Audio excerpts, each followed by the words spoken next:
എല്ലാവർക്കും നമസ്കാരം. നമ്മുടെ കുന്നംകുളം സിറാജിൽ ഉലൂം സ്കൂളിലെ ഒരു സ്ത്രീ നമ്മുടെ ഓണാഘോഷവുമായി ബന്ധപ്പെട്ട് പറഞ്ഞ പ്രസ്താവനകളൊക്കെ എല്ലാവരും കേട്ടിരിക്കുമല്ലോ.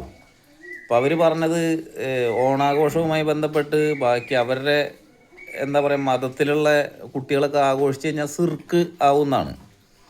അപ്പം ഞാനും ഓർത്ത് അവരൊന്നും ഇപ്രാവശ്യം ആഘോഷിക്കില്ലായിരിക്കും. അങ്ങനെ ഇരിക്കുമ്പോഴാണ് ആദ്യമായിട്ട് ഞാനൊരു വീഡിയോ കാണുന്നത്. നമ്മുടെ അബുദാബിയിൽ മറ്റെന്താ പറയുക ഓണാഘോഷം ആഘോഷിക്കുന്ന ഒരു വീഡിയോ ഉണ്ട്. അപ്പോൾ അതിൽ കംപ്ലീറ്റ് മുസ്ലിംസാണ്. ആ എന്താ പറയുക ആ ഒരു പശ്ചാത്തലം കംപ്ലീറ്റ് മുസ്ലിംസിൻ്റെയാണ്. ആ വീഡിയോ ഞാനിതിൽ കൊടുക്കാം.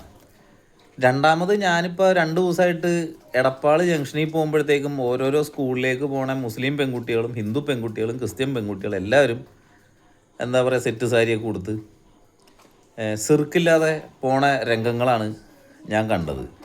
സാധാരണയായിട്ട് നമ്മുടെ ഈ എന്താ പറയുക SDP, popular front, Jamaat Islami പോലുള്ള ഭീകരവാദ സംഘടനകൾ ഇങ്ങനെ വേഷം കെട്ടിച്ച് പലരെയും ഉസ്താദെന്ന് തോന്നിപ്പിക്കുന്ന രീതിയിൽ കൊണ്ടുവന്നിരുത്തിയിട്ട് ഇതൊക്കെ പറയിപ്പിക്കുക, അത് നമുക്ക് മനസ്സിലാക്കാം. പക്ഷെ ഒരു സ്കൂളിൽ പഠിപ്പിക്കുന്ന അധ്യാപക എന്ന് പറയാനായിട്ട് എനിക്ക് എൻ്റെ നാക്കങ്ങോട്ട് വഴങ്ങണില്ല. കാര്യം ഇങ്ങനെയുള്ളവരെയൊക്കെ അധ്യാപക എന്ന് വിളിച്ചു കഴിഞ്ഞാൽ ബാക്കിയുള്ളവരെയൊക്കെ എന്ത് വിളിക്കുമെന്നുള്ളത് എനിക്കറിയില്ല. എന്തായാലും അവരൊരു പൊതു വിദ്യാലയത്തിലാണിത് പറഞ്ഞത്. ഒരു മദ്രസയിലാണെങ്കിൽ നമുക്ക് മനസ്സിലാക്കാൻ പോട്ടെ, അവരുടെ മതസ്ഥാപനമാണ്. പക്ഷേ ഇത് സ്കൂളിലിരുന്നടാ, മദ്രസയിൽ അധ്യാപക ഇല്ലല്ലോ അല്ലേ. അവിടെ വരെ വിവേചനം കൈക്കൊള്ളുന്ന ഈ സ്ത്രീ എന്ത് മാങ്ങാത്തൂലിയാണ് ഈ പറഞ്ഞതെന്നുള്ളത് എനിക്ക് മനസ്സിലാവണില്ല.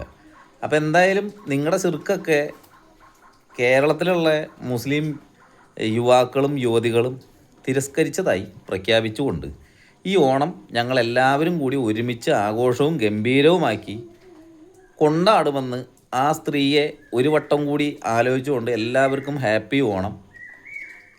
ഓണത്തിന് പലവിധ പരിപാടികൾ എൻ്റെ വകയും നമ്മുടെ പരിസരത്തുണ്ടാവും. എല്ലാവരും ആഘോഷിക്കണം എന്ന് മാത്രം പറഞ്ഞുകൊണ്ട് നിർത്തുന്നു. നന്ദി, നമസ്കാരം.